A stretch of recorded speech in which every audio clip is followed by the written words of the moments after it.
Let us imagine a soft summer evening on Long Island, many years before the great cities roared with light. The year is 1820, and the world feels almost entirely made of earth and sky. In the small farming community of West Hills, a wooden farmhouse stands at the top of a gentle rise. Its whitewashed boards are touched golden by the sinking sun, and the air carries the clean scent of fresh-cut hay and salt from the distant sound. A young boy, not yet 2 years old, toddles barefoot across the grass while his mother watches from the porch. This is Walter Whitman, known to everyone as Walt. The land around him will stay in his blood forever, whispering to him when he is an old man in a different century. The breeze that stirs the apple trees that evening seems to breathe a secret promise into his skin, a promise of open roads and endless unfenced meadows.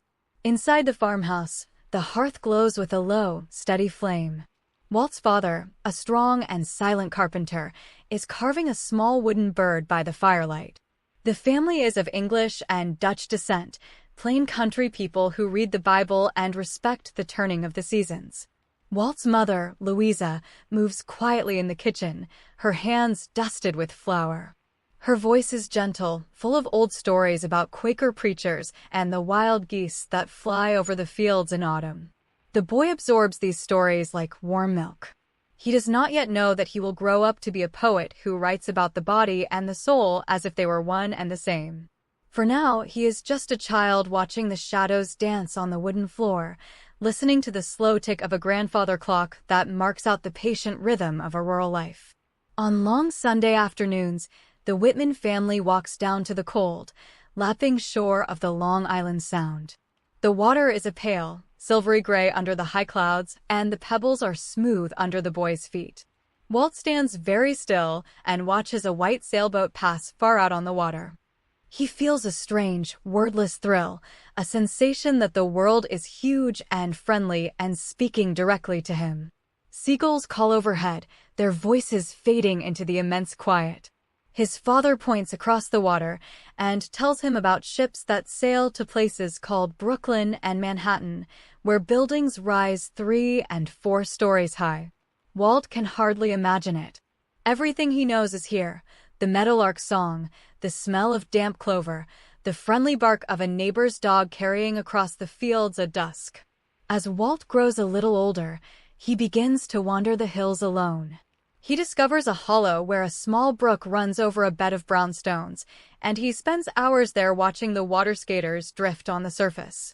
Sunlight filters through the branches of a great oak tree, making moving patterns of light and shadow on his hands.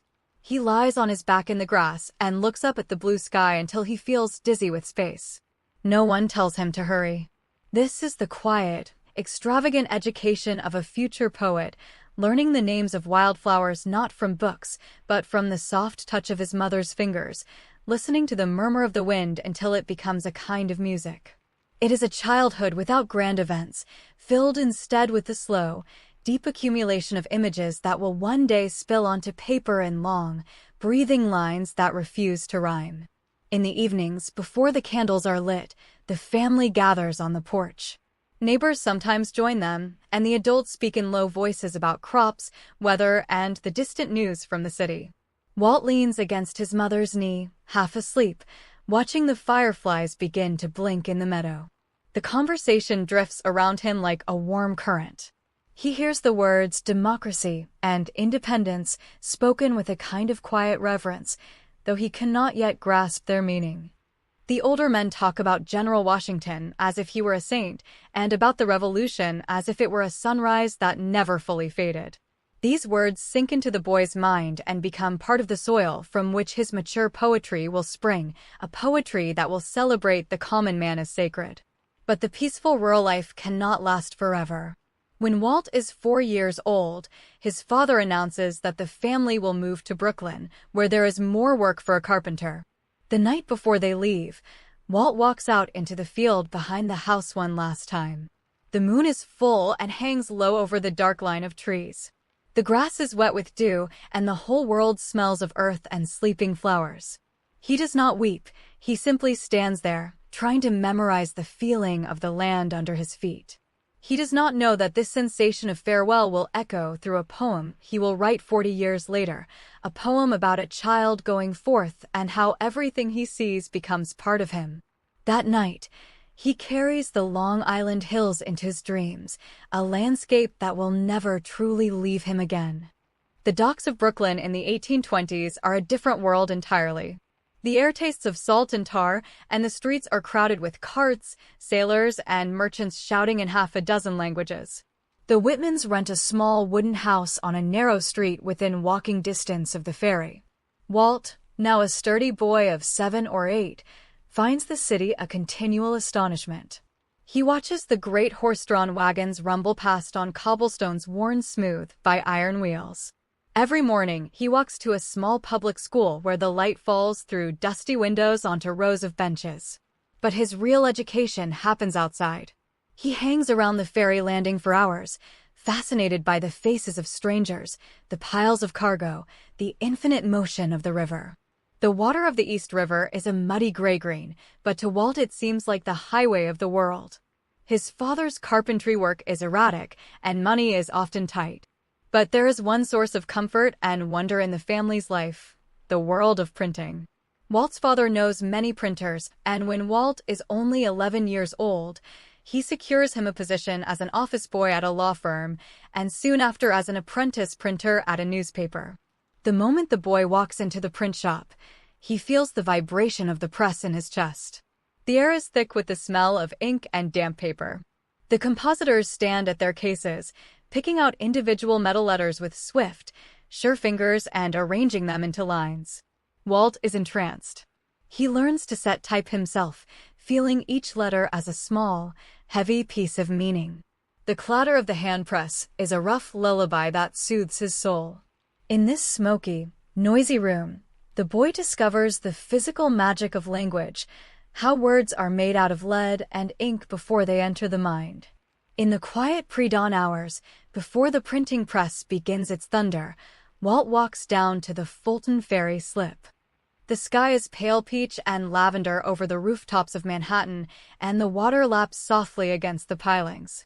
The ferry boat lies still at the dock, its paddles resting. A few lanterns glow on board, their reflections trembling on the dark water. Walt stands alone in the gathering light and watches the city wake up. He sees laborers with their lunch pails, women with market baskets, clerks in black coats. This daily crossing, the ferry moving from Brooklyn to Manhattan and back again, will become for him a profound symbol of connection, of souls passing and touching. Decades later, he will write a poem that captures exactly this scene, a flood tide of humanity, the sunset and the shared, unspoken love of strangers moving together across the water. At the age of 12, Walt is already a reader. He devours books borrowed from a neighborhood library: Walter Scott, Shakespeare, The Arabian Nights. He reads them sitting on the edge of his bed in the dim light of a candle, while the rest of the house sleeps. The stories fill his head with ancient castles and wild seas, but he never loses his rooted love for the immediate world around him. He loves the language of the street, the cries of the oyster sellers, the jokes of the stable hands, the political arguments on the courthouse steps. He scribbles his first poems on scraps of newsprint, hiding them from his father, who would find such vanities impractical. The poems are stiff and rhymed in the fashion of the day, but underneath the formal language, one can detect a young heart already beating in sympathy with the bustling, democratic crowd. Summer evenings in Brooklyn offer a gentle release from the heat of the pressroom. Walt walks along the tree-lined streets of the growing borough, past neat brick houses and gardens full of hollyhocks. The air is full of the sound of crickets and the distant murmur of the harbor. He often finds himself drawn to the Navy Yard, where great wooden ships rest at anchor, their rigging sketched against the fading sky like pencil lines. He loves to watch the sailors climb the shrouds, their silhouettes small and brave against the sunset. The scene is full of a quiet, melancholy beauty, the same beauty he will later find in the dying light over a wheat field. He is learning to see the city not as a machine of noise and trade, but as a living body, breathing and dreaming alongside the river. By the time he is 17, Walt has grown into a tall, slender young man with steady gray eyes and a slow, unaffected way of speaking.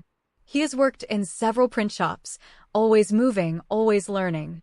He takes a job teaching in rural schools on Long Island for a few years, returning to the quiet countryside of his childhood. In the one-room schoolhouses, he breaks custom by refusing to beat the children and instead plays games with them outside. But the teacher's life is lonely, and the ink of the city calls him back. He returns to Brooklyn and becomes a journalist, starting his own small newspaper. He writes editorials about the dignity of labor, the need for parks, the beauty of a city that belongs to everyone. The young Walt Whitman is not yet a great poet, but he is already a great lover of the world, and that love is slowly gathering itself, like water behind a dam, waiting for the moment of release. The summer of 1855 finds Walt Whitman living in a small room in Brooklyn, working as a carpenter by day and writing by night. He is 36 years old, and his outward life is unremarkable. His small circle of friends knows him as a quiet, strong man who wanders the ferry decks and beaches in his free time, often in a broad-brimmed hat. But something has been happening inside him, a long germination stretching back to the fields of Long Island. He has been carrying a notebook and scribbling lines that refuse to conform to the polite poetry of the age. The lines are long, unhurried, like the breath of a man walking.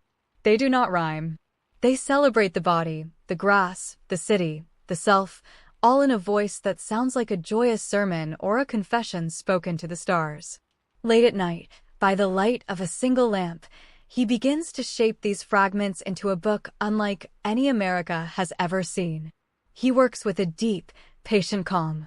He has no publisher, no reputation, no prospect of fame.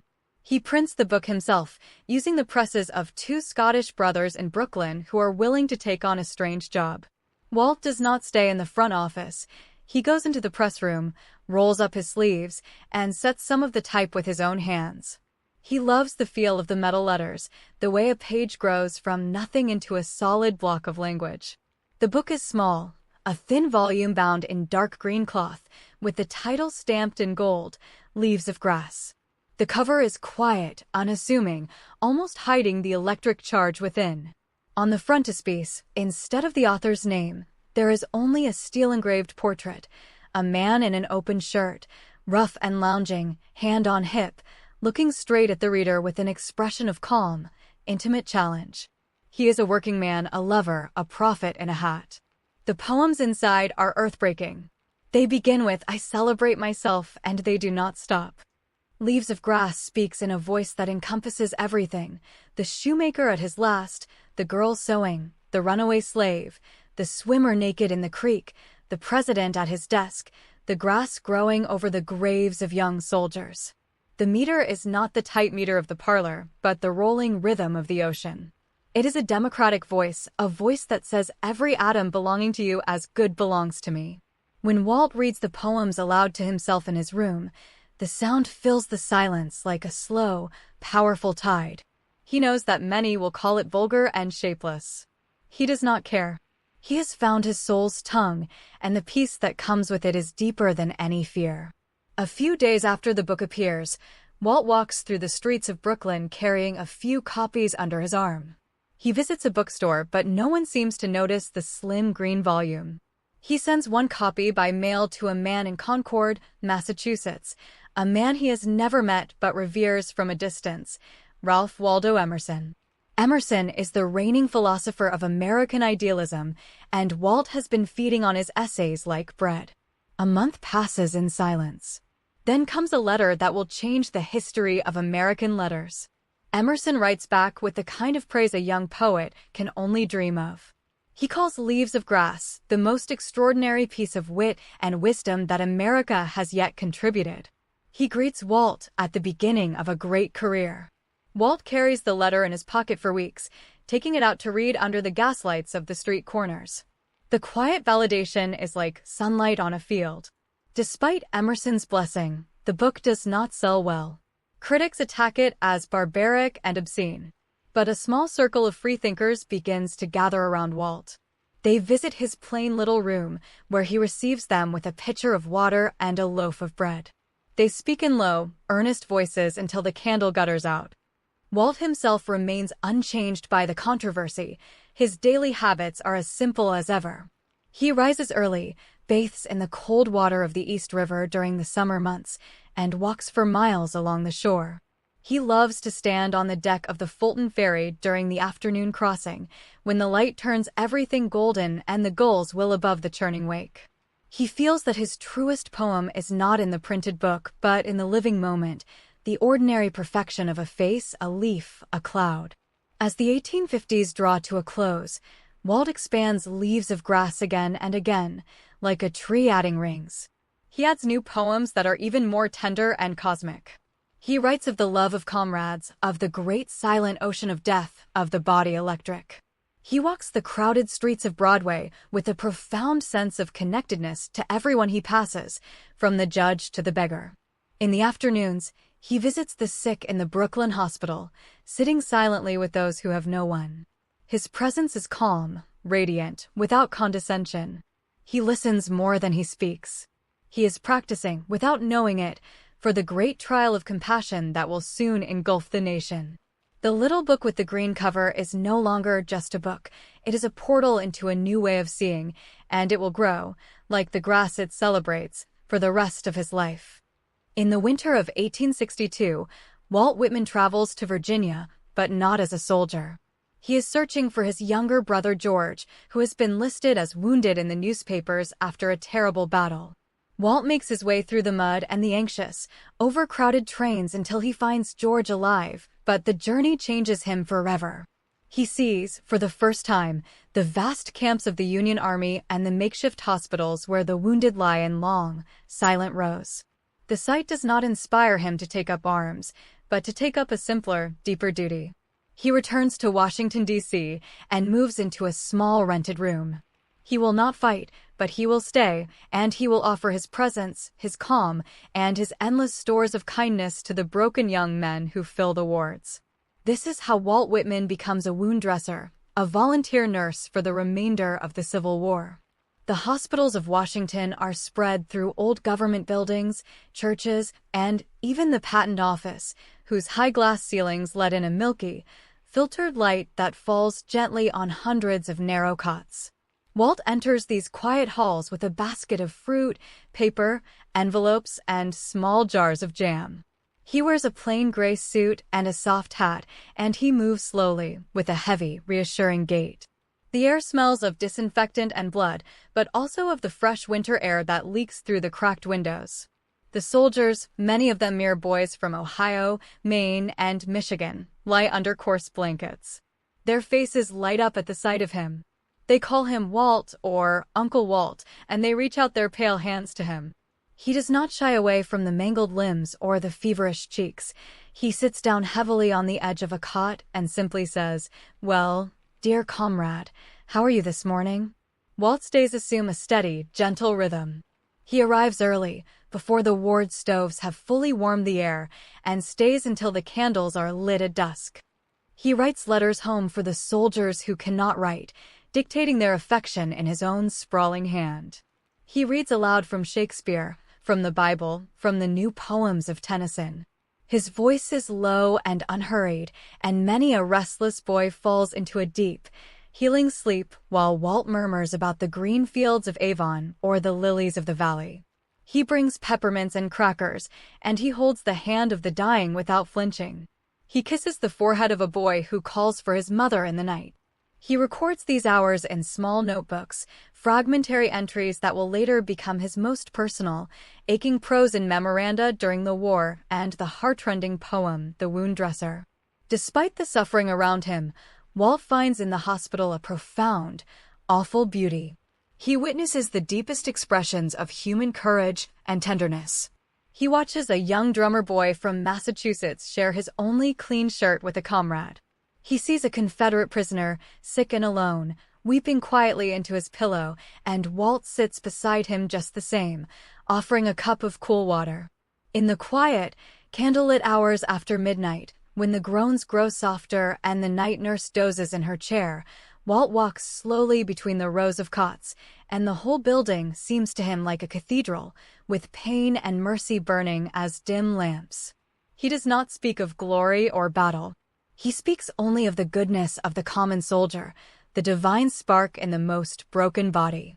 The war does not turn him into a poet of anger, it deepens him into a poet of infinite sympathy.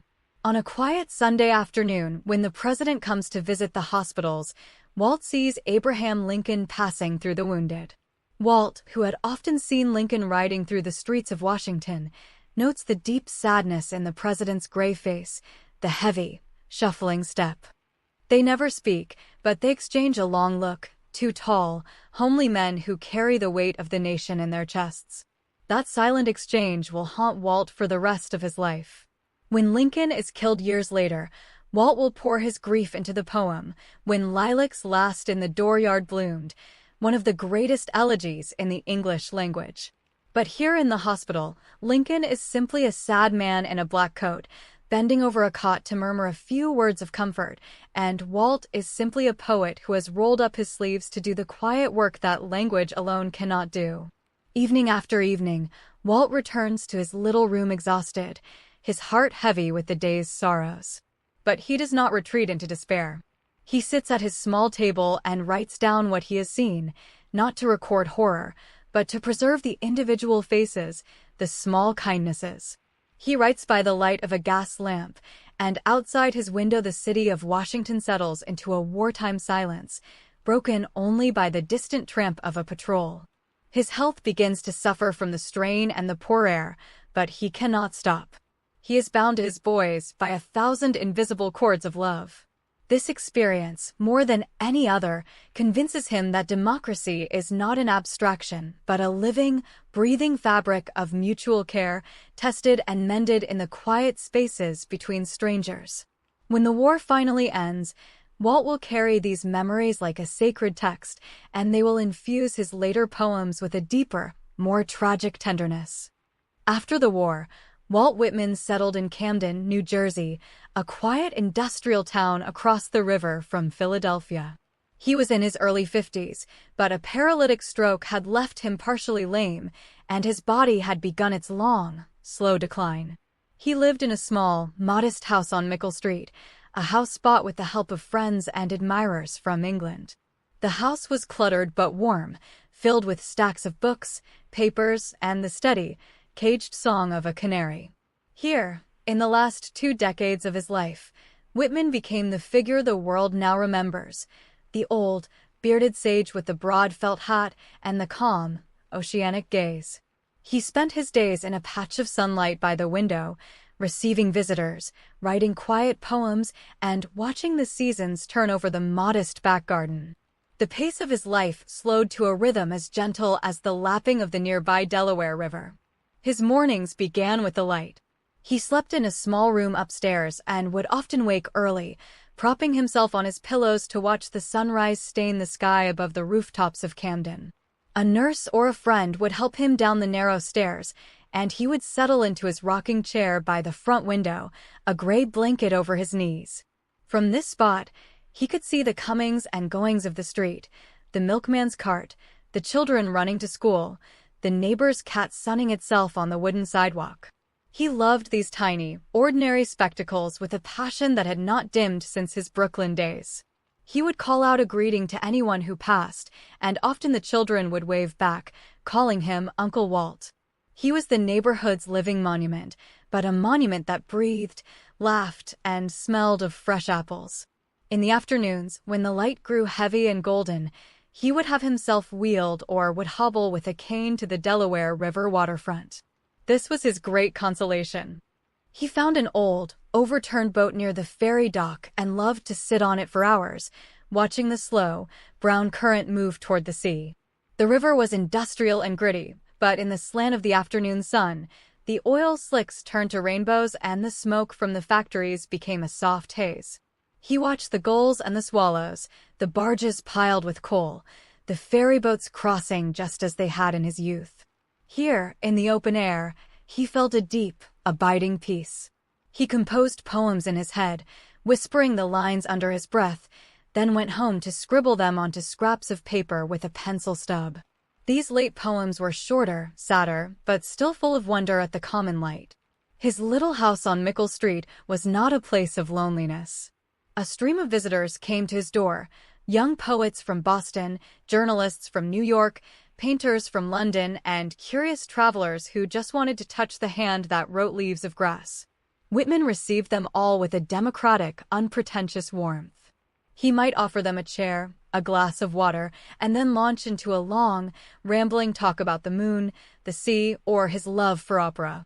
The room was dusty and chaotic, filled with heaps of newspapers and manuscripts that tumbled from every surface, but the atmosphere was one of profound serenity. He was a man at peace with his mortality, still working, still revising his life's great book, still adding new poems to what he called his new Bible for a democratic age. In that cluttered parlor, time seemed to move more softly. As evening fell, the house grew quiet. A friend would light the oil lamps, and a yellow, intimate glow would fill the room. Whitman's canary, which he had named Pete, would sing a final, liquid trill before tucking its head under its wing.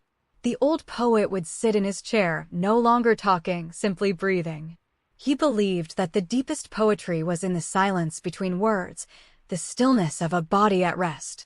He would look out the window at the stars appearing one by one over the dark shapes of the houses. He thought about the countless souls who had sat just like this, watching the night arrive, and he felt a profound kinship with them. The great democracy of the dead and the living, all breathing in the darkness. He was not afraid. The long, rolling lines of his poetry had taught him to accept the great ebb tide as calmly as the incoming flow. One by one, the final editions of Leaves of Grass appeared, each one thicker, richer, more complete. The little green book of 1855 had grown into a massive, branching testament.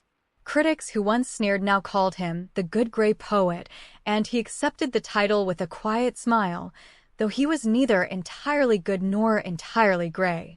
He was simply Walt, a man who had loved the world with an almost unbearable tenderness and had found the words to say so.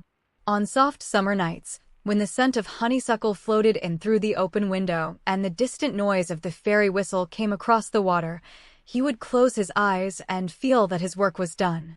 The words were out there, scattered like seeds on the wind, and they would continue to grow, long after the old body in the rocking chair had turned to dust. In the final years of his life, Walt Whitman's body grew heavier and more still. The upstairs bedroom on Mickle Street became his whole world, a little room with a window facing the evening sky. He could no longer walk to the river, but the river came to him in memory and dream. Friends brought him armfuls of lilacs in the spring, placing them in a pitcher by his bed so that the room filled with their sweet, fragile scent. The perfume carried him back across the decades, to the young soldiers he had nursed, to the gray face of Lincoln lying in death, to the fields of Long Island where he had first heard the music of the earth. He spent many hours lying with his eyes half closed, breathing slowly, looking out at the clouds that drifted across the square of blue glass. He was not in pain, only in a kind of peaceful suspension, waiting. The noise of the world, the streetcar bells, the children's voices reached him as a soft, murmuring lullaby. One by one, his closest companions came to sit with him in the quiet room. They did not speak much. They simply sat in a chair near the bed, holding his hand or reading to him from his own poems. He liked to hear the old words read back to him, as if they were no longer his, but belonged to the air and the light.